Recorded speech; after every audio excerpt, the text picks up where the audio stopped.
জানাজা শেষে চিরনিদ্রায় শায়িত হলেন মা ও তার ৯ মাস বয়সী দুগ্ধপোষ্য সন্তান। তবে এই শেষ বিদায়েও পাশে থাকতে পারেননি কারাবন্দী বাবা জুয়েল হাসান সাদ্দাম। প্যারোলে মুক্তি না মেলায় যশোর কেন্দ্রীয় কারাগারের ফটকে মাত্র ৫ মিনিটের জন্য স্ত্রী সন্তানের নিথর দেহ দেখার সুযোগ পান নিষিদ্ধ ঘোষিত সংগঠন ছাত্রলীগের সাবেক নেতা জুয়েল হাসান সাদ্দাম। কারাফটকের সেই হৃদয় বিদারক দৃশ্য আর জানা যায় বাবার অনুপস্থিতি নিয়ে ইতিমধ্যেই সামাজিক যোগাযোগ মাধ্যমে তৈরি হয়েছে মিশ্র প্রতিক্রিয়া। শোক, আক্ষেপ আর মানবিকতার প্রশ্নে ঘটনাটি এখন দেশজুড়ে আলোচনার কেন্দ্রবিন্দুতে।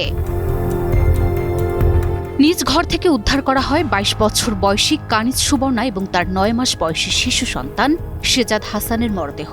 ২৩ জানুয়ারি শুক্রবার বাগেরহাট সদর উপজেলার সাবেকডাঙ্গা গ্রামে ঘটে এই হৃদয় বিদারক ঘটনা।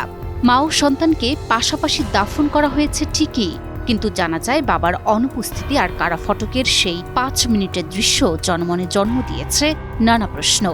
মানবিকতা নাকি আইনি কঠোরতা, কোনটি বেশি অগ্রাধিকার পাওয়ার যোগ্য ছিল তা নিয়ে এখন চলছে তুমুল বিতর্ক।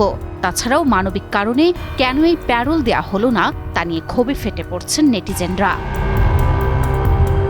কারা কর্তৃপক্ষের দাবি অনুযায়ী প্যারোলে মুক্তির এখতিয়ার জেলা প্রশাসকের। যথাযথ চিঠিপত্র না থাকায় তারা বন্দীকে মুক্তি দিতে পারেননি। তবে মানবিক দিক বিবেচনা করে কারাফটকে মরদেহ দেখার সুযোগ করে দেয়া হয়।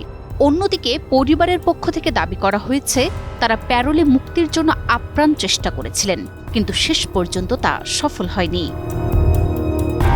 তবে ব্যুরোক্রেসির জটিলতা আর সাপ্তাহিক ছুটির অজুহাতে শেষ পর্যন্ত প্যারোলে মুক্তি মেলেনি সাদ্দামের। এমনই তথ্য উঠে এসেছে প্রবাসী সাংবাদিক জুলকারনাইন সায়েরের একটি ফেসবুক পোস্টে।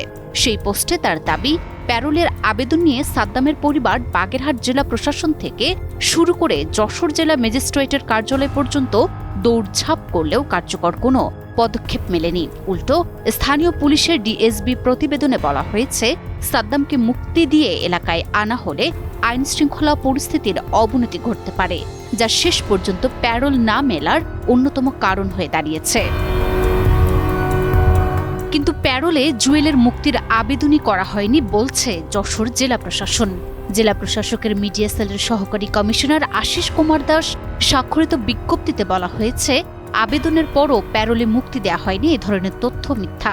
কারণ জেলা ম্যাজিস্ট্রেট যশোর বরাবর প্যারোলে মুক্তি সংক্রান্ত কোনো আবেদনই করা হয়নি।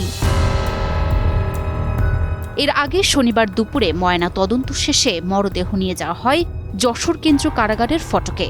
পরিবারের পক্ষ থেকে প্যারোলে মুক্তির আবেদন জানানো হলেও শেষ পর্যন্ত তা কার্যকর হয়নি।